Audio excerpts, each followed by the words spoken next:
मार्गशीर्ष महिना जवळ येत आहे आणि मार्गशीर्ष महिन्यामध्ये प्रत्येक गुरुवारी देवी महालक्ष्मीची पूजा घरोघरी केली जाते। घरात सुख समृद्धी ऐश्वर्य नांदावं या सर्वांसाठी महालक्ष्मीची अर्चना पूजा प्रत्येकजणे आपल्या घरी करतात।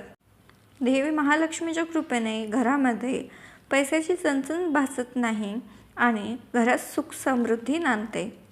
तर आज आपण देवी महालक्ष्मीच्या पूजेसाठी साहित्य काय लागतात, सोबतच पूजाविधी काय आहे ते पाहणार आहोत। अत्यंत सोप्या सुंदर पद्धतीने घरामध्ये देवी महालक्ष्मीची पूजा कशी करावी हे मी तुम्हाला दाखवणार आहे। तर व्हिडिओ शेवटपर्यंत नक्कीच बघा आणि चॅनलवर नवीन असाल तर चॅनलला पटकन सबस्क्राईब करा। चला तर मग सर्वप्रथम आई महालक्ष्मीच्या पूजेला लागणारे साहित्य आपण पाहून घेऊ। महालक्ष्मीच्या पूजेकरिता इथे आपल्याला फुलाची माळा घ्यायची आहे, सोबतच आपल्याला लागणार आहे वेणी। या पद्धतीची शेवंतीची वेणी मी करून घेतलेली आहे। पूजेसाठी लागणार आहेत काही फुले, तुम्ही बघू शकता। आरतीसाठी तुपाचा दिवा, कापूर, उदबत्ती घेतलेली आहे मी, सोबतच धूपबत्ती आपल्याला घ्यायची आहे। विड्याची पाने घेतलेली आहेत इथे 5 ते 7 आपल्याला विड्याची पाने लागणार आहेत। आई लक्ष्मीच्या ओटीसाठी इथे आपल्याला ओटीचे साहित्य सोबतच तांदूळ आणि एक नाणं लागणार आहे। 1, 2, 5 किंवा 10 रुपयाचं नाणं तुम्ही घेऊ शकता। हळदी, कुंकू, गंध, अक्षदा, घंटी, पाण्याने भरलेला तांब्या, हराळीच्या जुडी, सोबतच थोडीशी हराळी असेल तरी ठेवा, रांगोळी, तेलाचा दिवा, तुम्ही बघू शकता इथे मी निरांजन घेतलेलं आहे। सोबतच इथे आपल्याला कळसाची पूजा मांडायची आहे। कळसासाठी आपल्याला इथे आई लक्ष्मीचा मुखवटा घ्यायचा आहे, सोबतच आपल्याला वस्त्र घ्यायची आहेत। 5 कुठलीही फळे आपल्याला इथे घ्यायची आहेत। कळसासाठी नारळ, पीस 2 ते 3 पिसे मी इथे घेतलेली आहेत। महालक्ष्मीच्या पूजेची पोथी आणि कळसासाठी पाण्याने भरलेला तांब्या। पूजा आपल्याला पूर्व दिशेला मांडायची आहे। पूजेची जागा पाण्याने स्वच्छ अशी पुसून घ्यायची आहे। खाली मी एक डबा ठेवून त्यावरती पीस अंतरून घेतलं आहे आणि वर चौरंग ठेवला आहे, कारण माझ्या चौरंगाची उंची कमी आहे। तुम्ही बघू शकता। आता सर्वप्रथम तर आपल्याला यावरती एक पीस अंतरून घ्यायचं आहे आणि पूजा करताना सर्वप्रथम आपल्याला दीप प्रज्वलित करून घ्यायचं आहे। आपण जे निरांजन घेतलं होतं ना ते मी प्रज्वलित करून घेणार आहे आणि सर्वप्रथम आपण दिव्याचीच पूजा करून घेणार आहोत। दिव्यावरती हळद, कुंकू तसेच अक्षदा टाकून आपल्याला दिव्याची पूजा करून घ्यायची आहे। फूल वाहून दिव्याची पूजा समाप्त करायची। आता चौरंगावरती आपल्याला थोडेसे तांदूळ असे या पद्धतीने पसरवून घ्यायचेत आणि कळसाकरिता आपण जो तांब्या पाण्याने भरून घेतलेला होता ना तो यावरती आपल्याला ठेवायचा या पद्धतीने। ओम महालक्ष्मी देवे नमः या मंत्राचा जाप संपूर्ण पूजा करताना आपल्याला करायचा आहे। आता या कळसामध्ये आपण एक सुपारी घालूया। कळसामध्ये एक नाणं देखील आपल्याला घालायचं आहे। काही भागामध्ये 5 झाडांची पानं या कळसामध्ये घातली जातात। कळसामध्येच आपल्याला थोडीशी हराळी देखील घालून घ्यायची आहे, तुम्ही बघू शकता। आणि आपण जी खाऊची पानं, त्याला नागिलीची पानं असेही म्हणतात, ते घालायची आहेत। 5 पाने आपण कळसामध्ये या पद्धतीने ठेवून घेऊ। कळसामध्ये पाने ठेवून झाली की नारळ आपल्याला कळसामध्ये ठेवून घ्यायचे। नारळाची शेंडी वर असायला हवी। आता आपण कळसाची पूजा करून घेऊ। त्याकरिता सर्वप्रथम कळसावरती आपल्याला हाताने स्वास्तिक काढून घ्यायचे। देवी महालक्ष्मीच्या मंत्राचा जप करत आपल्याला सर्व पूजा करून घ्यायची आहे।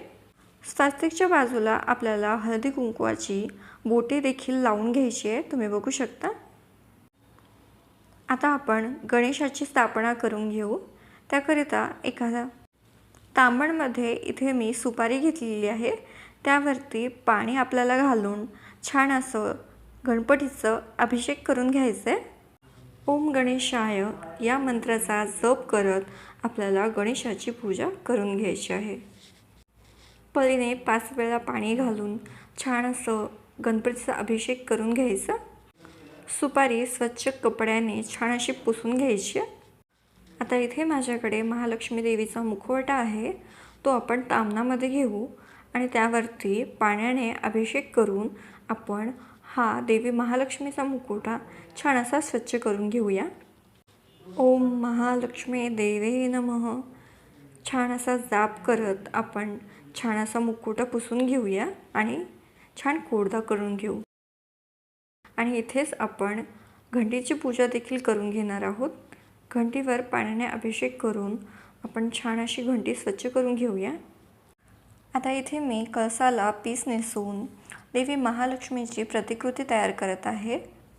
तुम्ही कळसाला पीस न नेसवता फक्त कळस मांडून देवी महालक्ष्मीची एखादी फोटो ठेवून तुम्ही या पूजेला सुरुवात देखील करू शकता.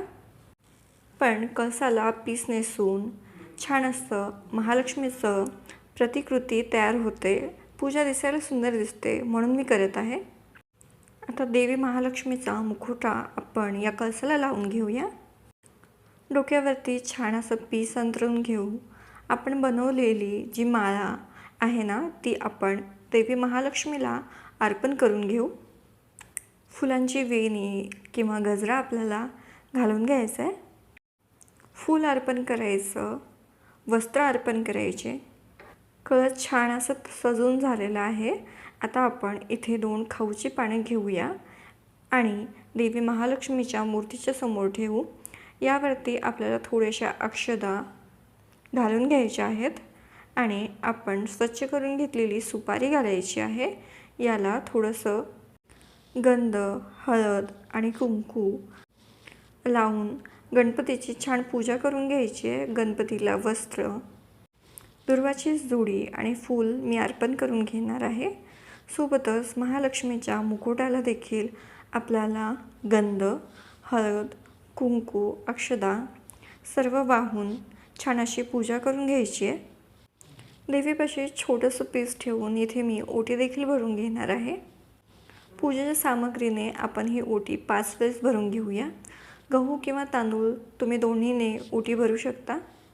मी प्रत्येक पूजेच्या वेळी देवी महालक्ष्मीची ओटी भरत असते. ओटी भरून झालेली आहे. आता इथे हळदी कुंकू ठेवूया. घंटी प्रस्थापित करून घ्यायची. देवीला महालक्ष्मीचं यंत्र ठेवायचं आहे. यंत्राची देखील आपण हळद, कुंकू, अक्षदा वाहून छान पूजा करून घेऊ. घंटीवरती देखील आपण हळद, कुंकू आणि अक्षदा वाहून छान पूजा करून घ्यायची आहे. सोबतच घंटीला आपण पुष्प देखील अर्पण करायचे. आता आपण घेतलेली फळे आपण देवीसमोर ठेवूया. देवीच्या पूजेसाठी आपल्याला 5 वेगवेगळ्या प्रकारची फळे आणायची आहेत आणि ती देवीला अर्पण करायची आहेत. पूजेसाठी साहित्य आपल्याला बाजारामध्ये मार्गशीर्ष गुरुवारच्या आदल्या दिवशी सहज उपलब्ध होतं. आता मी देवी महालक्ष्मीची पूजा छान अशी सजवून घेणार आहे आणि देवी महालक्ष्मीसमोर आपल्याला सुबक अशी रांगोळी काढून घ्यायची आहे. तुम्ही बघू शकता रांगोळी आणि पावलं मी काढून घेतलेले आहेत. गुरुवारचा उपवास असतो, त्याकरिता सकाळी मी उपवासाला केलेला फराळ देवीला अर्पण करते. आता हा फराळ अर्पण करून घेऊया. गणपतीसाठी आपल्याला गूळ खोबरं काढून घेऊन गणपतीला गूळ खोबऱ्याचा नैवेद्य दाखवायचा आहे. देवीला धूप आणि उदबत्ती लावून छान असं अर्पण करून घ्यायचं आहे. आणि सर्व पूजा झाली की आपल्याला देवी महालक्ष्मीची कथा आणि महात्म्य वाचून घ्यायचं आहे. देवी महालक्ष्मीचा मंत्राचा जप करत मनोभावे ही पूजा आपल्याला करून घ्यायची आहे. तसेच मनोभावे आपल्याला कथा देखील वाचायची आहे. कथा झाल्यावर महात्म्य आणि महालक्ष्मी अष्टकाचा जप आपल्याला करून घ्यायचा आहे. आणि सर्वात शेवटी आपल्याला आरतीची थाळी छान अशी सजवून आपल्याला देवी महालक्ष्मीची आरती करून घ्यायची आहे. पुस्तकाच्या शेवटी दिलेली महालक्ष्मीची आरती आपल्याला नक्कीच म्हणायची. महालक्ष्मीची आरती करताना 5 आरत्या जरूर म्हणाव्या. आरती झाली की कापूर प्रज्वलित करून आपल्याला कापराची देखील आरती म्हणून घ्यायची आहे. इथे देवी महालक्ष्मीची पूजाविधी संपन्न झालेली आहे. आता रात्रीच्या वेळी आपल्याला एखादा गोडाचं नैवेद्य देवीला अर्पण करायचं आहे.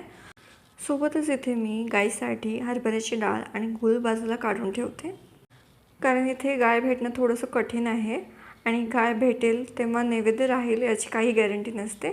त्याकरिता या पद्धतीने हरभऱ्याची डाळ आणि गूळ बाजूला काढून ठेवायचा आणि जेव्हा कधी आपल्याला गाय मिळेल तेव्हा तिला ते अर्पण करायचं.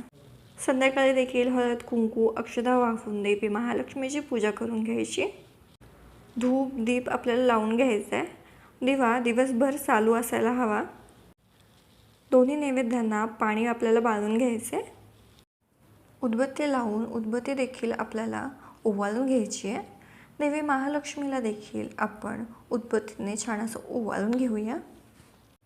देवीला प्रणाम करायचं, मनोभावे प्रार्थना करायची. देवीला जो गोडाचा नैवेद्य आपण देतो तो जेवताना उपवास सोडताना ताटामध्ये घ्यायचा आणि घरातील सर्व मंडळींना तो द्यायचा. दुसऱ्या दिवशी पूजा विसर्जित करायची. कळसामधले पाणी आपल्याला तुळशीला घालायचं आहे. तर या अगदी साधी सोप्या पद्धतीने तुम्ही महालक्ष्मी देवीची पूजा करू शकता. देवीच्या कृपेने घरामध्ये सुख शांती आणि समृद्धी नांदते. ऐश्वर्य वैभव प्राप्त होतो. मनोभावे पूजा केल्याने या पूजेचा लाभ नक्कीच मिळतो. तर मी सांगितलेल्या सोप्या पद्धतीने पूजा नक्कीच करून बघा. आजची ही माझी पूजा आवडली असेल तर व्हिडिओला लाईक करा. तुमच्या फ्रेंड्स आणि फॅमिलीसोबत जरूर शेअर करा. चॅनलवर नवीन असाल तर चॅनलला सबस्क्राईब करा. लवकरच भेटू अशाच एका नवीन व्हिडिओसोबत. तोपर्यंतसाठी धन्यवाद.